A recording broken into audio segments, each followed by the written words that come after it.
Thank you so much. Muy buenas noches a toda la gente que se encuentra aquí celebrando esta serie de triunfos para nuestra comunidad y para nuestro futuro. What a night for democracy and for our communities and our movement we celebrate tonight. We did. Tonight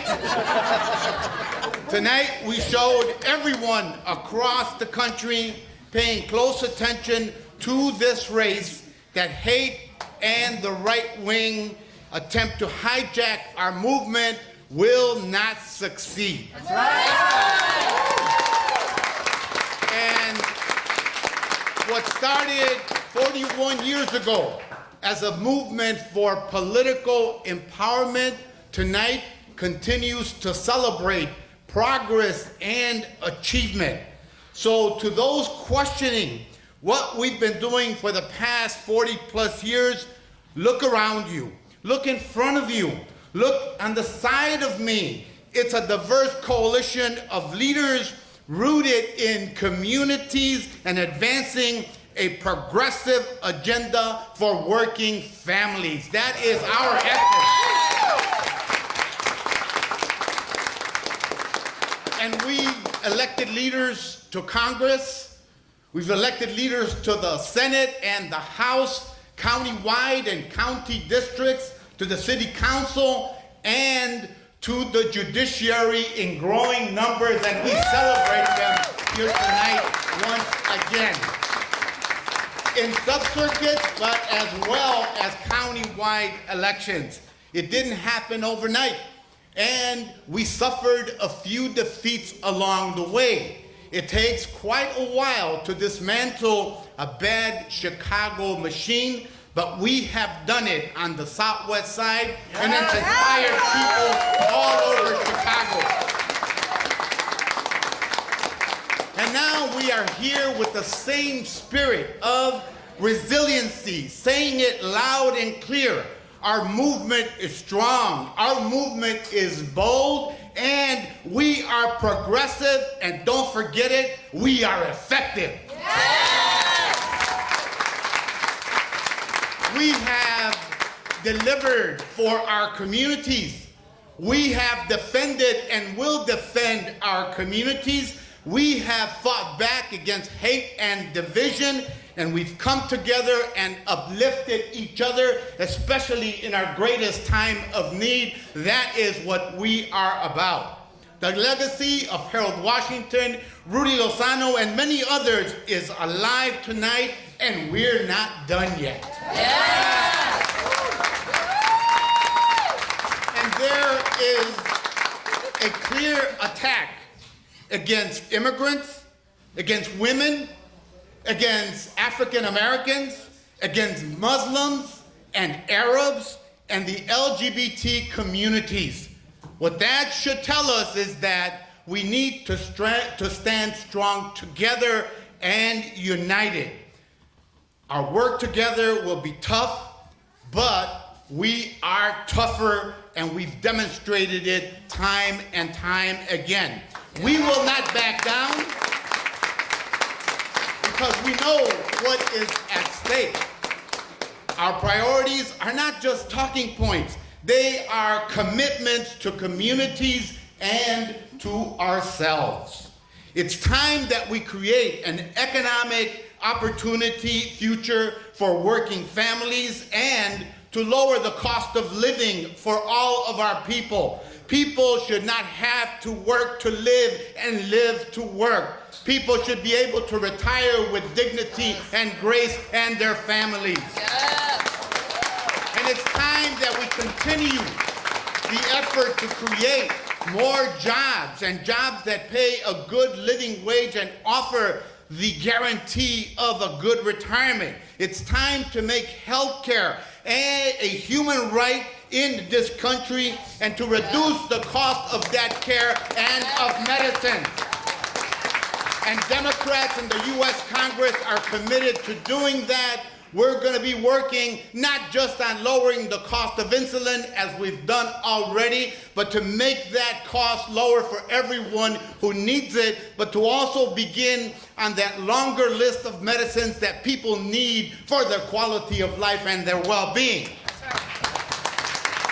And in the area of healthcare, it's time to codify women's right to reproductive health care as well.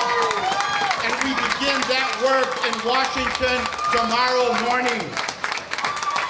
And it's time that we truly invest in the care economy, from child care to home care to the care for the elderly and those that we love the most. Those who care for them should be compensated adequately and have a future for retirement as well.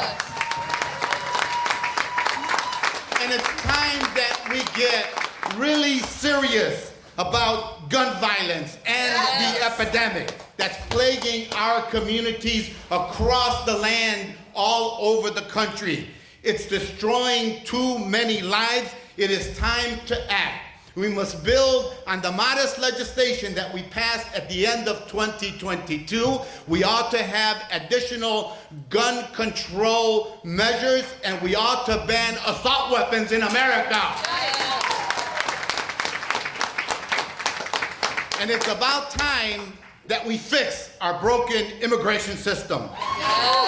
It's been nearly 40 years since Congress enacted legislation. Too many people are desperate, too many people are suffering, and we have a responsibility to them. This election showed one thing, that we will not cave to divisive politics of hate about whether someone came decades ago or a few days ago to our country and to our city. Immigrants deserve to be treated with dignity and respect. And it's time that we deliver on our promises to create a pathway to residency and U.S. citizenship. And I will continue to urge President Biden to use his full authority to provide the opportunity of work and living in peace and harmony to all of those people, our neighbors, our family members, those that we care about, to have the opportunity to work with peace of mind. Whether they came 35 years ago or only a few weeks ago, that is the real solution. In addition to that, we will petition the president to provide more resources to cities like Chicago and other cities that are welcoming cities and upholding the great American tradition of welcoming immigrants. So tonight's win is a testament to our politics of love and hope for immigrants everywhere.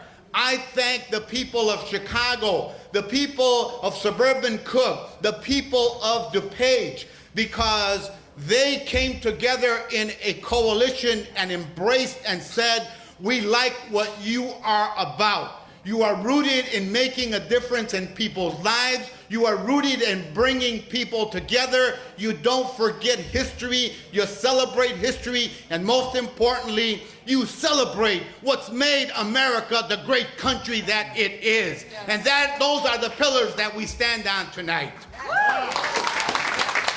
So, to all of those who voted, to all of those who worked the precincts over the past several months, to everyone that is here tonight, to everyone that was too tired to be here tonight because you worked your tails off, I say thank you from the bottom of my heart.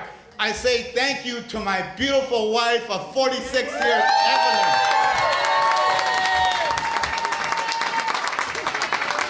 And yes, I thank you from the bottom of my heart to all of the wonderful volunteers who have come out year after year, time after time, to stand up for unity, to stand up for the best values of our country. And of course, I thank this coalition of young people This is what young leadership for the future looks like. This is what leadership rooted in community and committed to principle looks like. And we join together with our fellow dwellers in Chicagoland to say we can build a better nation when we uphold the great traditions that have made America the land of opportunity and justice for all. Thank you so much for being here tonight.